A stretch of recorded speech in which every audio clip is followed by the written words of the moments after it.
Good evening, everybody. Welcome back to Matt Money. Today we have the opportunity to talk to you guys about Uranium Energy Corp, which is a leading pure play American uranium producer coming out of the state of Texas here. So we'll jump in a little bit about the share price. We'll touch a little bit about some of the projects that they're working on, but I want to give you guys a brief overview of the company before we jump into the investor presentation. So a little bit more about Uranium Energy Corp. It's a production-ready, licensed, low-cost in-situ recovery mining company focusing in Texas and Wyoming. They have some of the largest resource space and a fully permitted ISR or in-situ recovery projects of any US-based producer. And they also just recently acquired a warehouse with an inventory of about 2.3 million pounds of uranium. They have a strong balance sheet of over $120 million in cash, equity, as well as the uranium we just talked about. And they're developing the newest and largest ISR production area in the US at one of their South Texas mines that we'll talk a lot about when we get into the investor presentation. So really pleased to bring this to you guys. It's had a pretty good run in terms of the share price. So really looking forward to talking to you guys about Uranium Energy Corp. Let's hop into the investor presentation. See you guys soon. So before we hop into the investor presentation, I want to take a quick moment to look at UEC or Uranium Energy Corp's stock price, as well as take a look at some of the uranium prices that we've been able to see over the past couple of years, as well as some of the government aspirations that are currently ongoing, which might provide a support for the uranium price going forward. So hopping into the share price, we see here you have Uranium Energy Corp trading about $2.18, which is up 125% over the past 12 months. You did see it peak out at just over $300, and it has retraced a little bit with the broader market, as we've seen a slight pullback in some of the more speculative plays, as well as some of the mining plays over the past couple months. So it's not anything too different from what you would expect. This is currently trading on the New York Stock Exchange American at a market cap of just over $500 million. And with that, looking forward, we have about a 1-year price target based off of Yahoo Finance of $3.91, which is close to double where we're at today. So you can expect approximately 80% uplift if you were to go buy Yahoo Finance prices out in the next year or so. Hopping into the investor presentation here, just want to take a quick look at how nuclear power is critical to the United States energy infrastructure going forward. So for the first time in 48 years, we actually have bipartisan support in the Democratic Party, which is supporting nuclear energy to help complement renewable energies like wind and solar going forward. So with that being said, the United States has set a goal to reach 100% carbon neutral, pollution-free electricity by 2035, as mentioned by the US Energy Secretary. And actually, if you don't know this already, nuclear is actually one of the largest source of carbon-free power generations in the world. The United States is actually operating the world's largest nuclear reactor fleet, if you guys are unfamiliar with that. And there's also been a strategic uranium reserve set up where they need about $1.5 billion over the next 10 years for domestic conversion, which is about $75 million in appropriations for 2021 alone. So some of the key foundational pieces that can help support the uranium prices kind of going forward. But with that, we have seen quite a bit of a bear market in the uranium spot price over the past several years.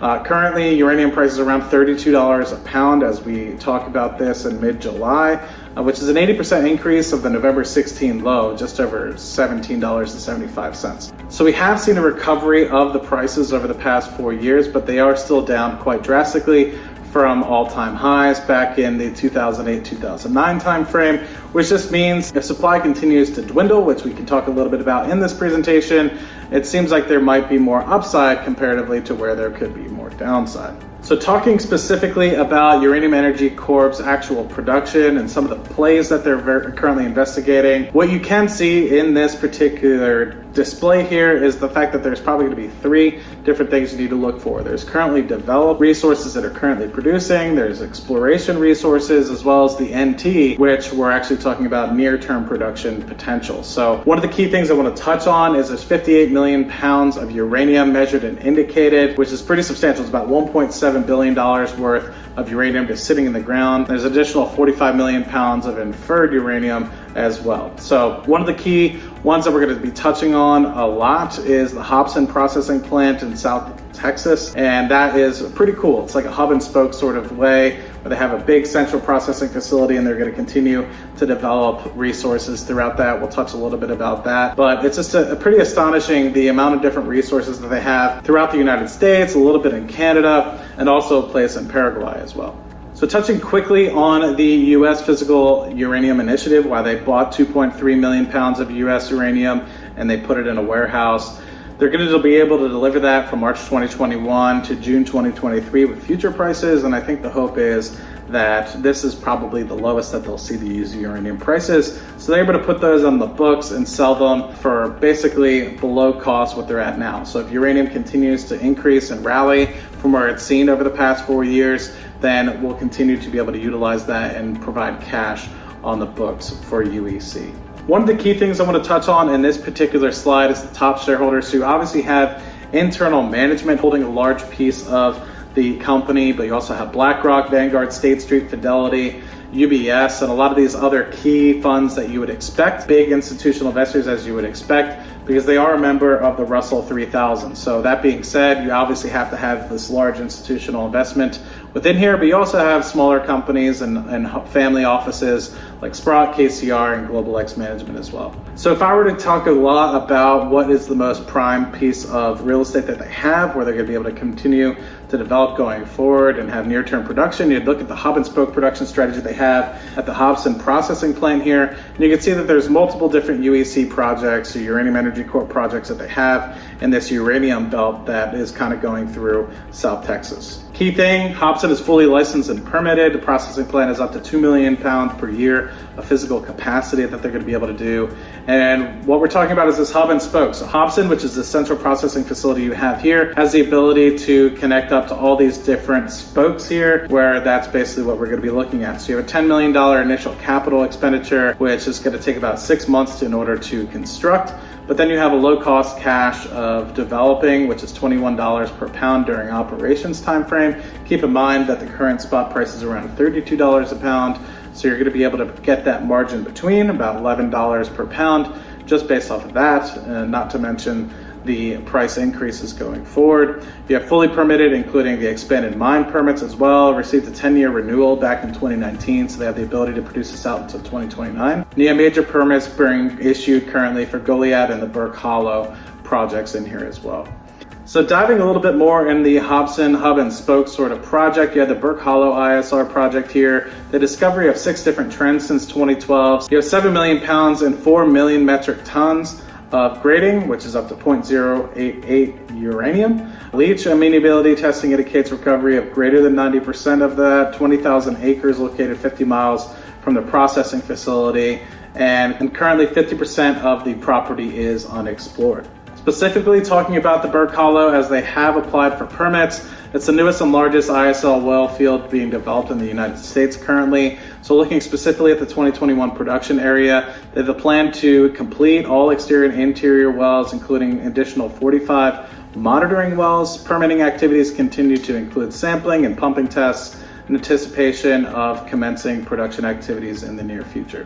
Also, over the last couple of years, the company's been able to acquire Reno Creek ISR project, which is the largest permitted pre-construction ISR uranium project in the United States. So looking at the Powder River Basin in the heart of Wyoming there, and they've received the modified permit to construct in 2019, allowing the construction of a central processing facility similar to what they have in Hobson and the ISR well fields here. So looking specifically at the potential of the Reno Creek ISR project, you have measured and indicated resources up to 26 million pounds of 32 million tons, and inferred resources of up to another 1.5 million pounds. This will be the first time since 1980 a major mineralized trends have been consolidated, and considerable ISR exploration and expansion potential can continue to go on in the Reno Creek ISR project. Now, before I give a quick summary of all the remaining projects that they have some in Arizona, Colorado, as well as Paraguay, I do want to talk a lot about the global supply and demand that you're kind of seeing here. So looking specifically at the established production base and what's currently permitted to be in the pipeline at the moment, you can see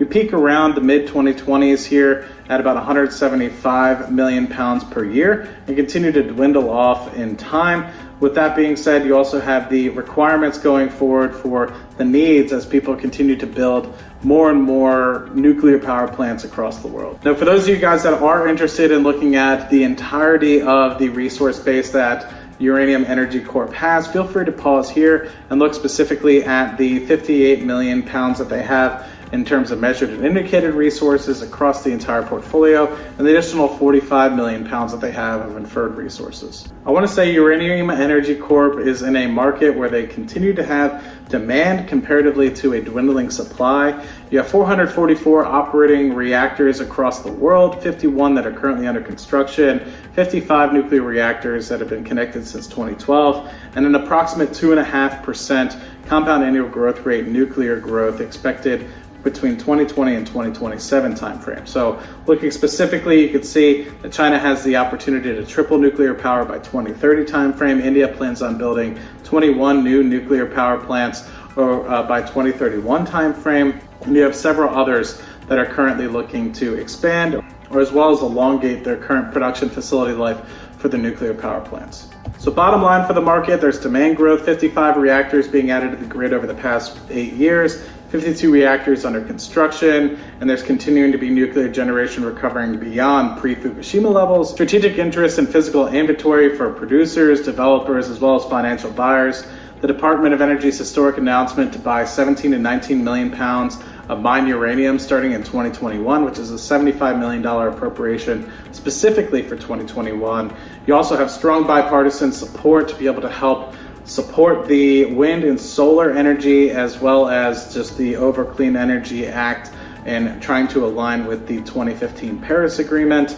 And you also have underinvestment and supply cutbacks, as we've seen a bear market in uranium prices over the past 8 years or so. So lead time advancing to large new mines can take up to 10 years or so. So you have very large cycle times, which the opportunity here for underdevelopment over the past several years could be a floor on the uranium price going forward, which could lead to further margins going forward. And you have an accelerated market rebalancing as you have primary production shortfalls existing because of COVID, and as well as the new reactors coming online over the coming years. Thank you for taking the opportunity to walk through Uranium Energy Corp's investor presentation with me. It's a company that has almost 100 million pounds of uranium sitting in measured, indicated, and inferred resources, and is continuing to look to further delineate those resources and continue to move those to proved resources. And it's a great leading pure play American uranium producer that has low cost mining in Texas and Wyoming, has 2.3 million pounds of uranium already in a warehouse waiting to be sold, strong balance sheet of over $120 million worth of cash, equity, as well as the physical holdings we just kind of mentioned. So aside from Uranium Energy Corp having the largest resource base of fully permitted ISR projects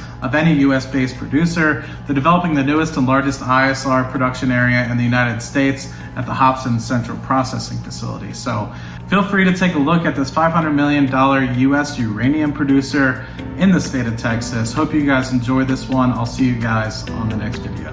Cheers.